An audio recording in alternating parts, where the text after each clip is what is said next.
So just talk about like new products. There's always something new coming out from Sons. It's not, and what I find interesting about that is it's not necessarily an entirely new gun. This is how we have refined what we already have, and so we're not trying to sell you something that's completely new every year, right? This is this platform. This is what we've done based on the feedback that we've gotten and end user results. And so, when you come to the show and we're showcasing stuff, this is stuff that's been through this process. It's not like, let me try to figure out something new to drive sales this year and get people excited about it. It's like, no, we want you to be excited with the fundamentals, and this is what we've done to improve. A lot of companies have, let me put this piece in there to save 10 cents a gun, type of stuff. And I think our product, we've gone the other direction. Our product's actually, we've improved it. You know what I mean? I mean, not to say we don't try to save money, but it's got to be, there's a business to run here. To the standard, you know what I mean? Like everything, it's our product guy drives us crazy, but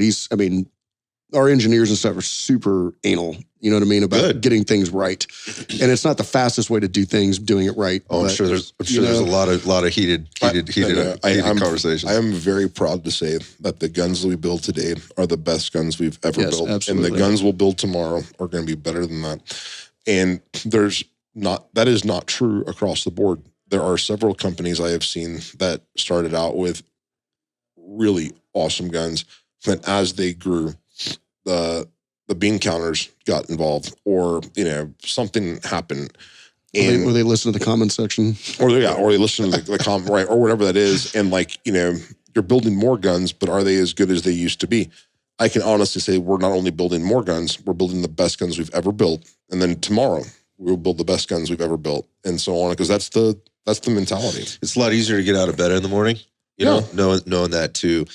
So one of the questions I would have then, and you guys have done this already, but how do you continue to do that? Is how do you continue to scale and maintain that thing? That word is very broad, and I think people have a misconception of it sometimes. But really, we're just talking about continuing to do the thing more, right, and deliver the product to more people. Yeah, how do you do it? Man, if you build crappy guns, you can go just about anywhere and have the parts made. And the problem we run into, not problem, I mean, we've 1 is none and 3 is 1, type of thing on some of the people we partner with for different stuff. But finding shops to make the things we need, to partner with. We do all the design work, and it's our IP. But we got to get we don't make every little thing. Nobody makes every little thing that goes in the gun. And trying to partner with people is the tough part, because it takes us months to get someone spun up. Get them the prints, get them, get samples, get it going. And our pool of vendors is much smaller, because the number of people that can hold those tolerances and do the quality work we need is not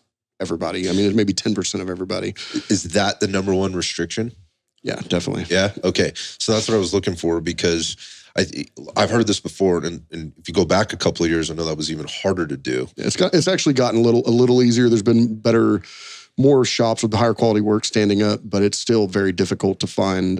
And not only that, if I have 3 people making the same component, they need to be completely they need to be right on. Yeah. They need to be exact. I need to be able to take 3 and put them under cups and move them around, and you shouldn't be able to tell what came from who. They should be. Our job doing design engineering work is making sure they're completely interchangeable and identical. And it's difficult. It's a lot of work trying to keep everybody doing what they're supposed to do. So what are you finding? And so this is a little bit of a tangent, but what are you finding are their biggest challenges in doing that for you guys? Labor. A lot of it's labor. Just the labor. Finding guys to do it. And then just, like I said, we hold people to really high standards, really high. Some people just have no interest in doing that. We'll send them our prints and our specs, and they're like, yeah, we can't do that. Like, for no amount of money, we're not doing that. Yeah, so I just wonder about like the materials thing now versus say 2 years ago, and just sourcing stuff and getting it. Is that this? Am I asking the same question? Same question. We have some of the steels and some of the stuff he's been getting and putting in the Mark Ones. Come from there's only one source for it. I mean, it's we got to think years in advance on what we're going to need on some of these steels. Other issues we've had is some of these coating companies we're working with they're not gun companies. These are coatings, literally space age coatings, and they don't understand guns. The application. Yeah, we even got we had one thing we've been talking about, we got a price list from one on all the parts that they could coat, and I don't think It made no fucking sense. They didn't know who they were even quoting. We're like, yeah, not only that, it's like, hey, this part is the same size as this part, and the price was like 3 times as much. We're like, that doesn't make any freaking. We had to like go sit down and explain to him what the things were and stuff like that. So yeah, it seems to me that there's such an opportunity there in America right now with firearms in general and just manufacturers in general, but obviously you guys in having shops that start to pay a little bit more attention to this and know that there's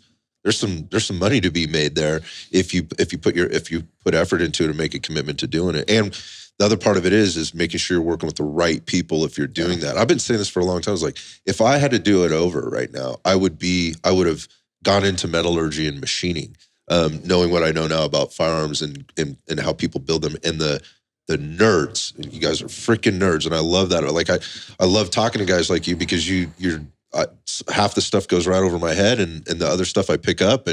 But my point of that is knowing what I know now. I think that there's a massive opportunity for these shops to get on board. You guys are sourcing everything here, right? It's not going overseas, right? It's all here, and that's to me that's how it ought to be. But I also recognize how hard that is for people to do and still keep their businesses running. Again, going back to, it's hard for you to make that relationship, and let's be honest, they don't always get it right on the first try, right? So, not only that, sometimes they'll get it right on the first try because they're trying to impress you, and then the actual production run comes in. They can't do it. Yeah, they can't back it up. Yeah, anybody can make a first article that looks good, and then you get the production run and it's all jacked. So that's you have to have the discipline and commitment to go ahead and reject stuff. Yeah, and like such an important thing. There is a standard, and like we are built on a standard. We preach a standard, and people expect the standard. Expect that, and the moment you compromise one time, the moment you drop that standard or compromise one time, man, then it's over. And so that's it. You draw a line in the sand, and like there's been plenty of months in our company's history that have been horrible. We lost plenty of money on something, refusing to step over that line. Yeah, we had scheduled production and the parts came in. We were just like, yeah, send that shit back. Like we can't use it. Or, we're so anal. We even have some of our distributors come to us and we're like, y'all don't have to be like on Blim, even on the visual stuff, like anodizing, like they're like, you don't have to be that anal. And we're like, well, that's just, the way we are. You asked about our mistakes, man. Like one of the mistakes we did was we pigeonholed ourselves into a standard that is very, very hard to scale. Yep. Mm-hmm. That's where my question was being drawn from, because what you're describing, there's a lot of liability in that, man. Like, and there's a lot of responsibility, but there's a lot of liability in compromising at any level whatsoever, whether you know about it or not. And the challenge, any business's challenge is to scale without losing quality, right? To be able to replicate that. You can do it 5,000 times in a row. Can you do it 10,000 times in a row? Can you do it 20,000 times in a row? 30, and that is the biggest challenge, honestly, man, is not building a gun. It's building 30,000 exactly the same guns. Right. And so, but if as long as everyone is committed, like internally, your team, as long as your team is committed to holding the line and you become a phalanx that's impenetrable, right. then no, you'll get it done one way or the other.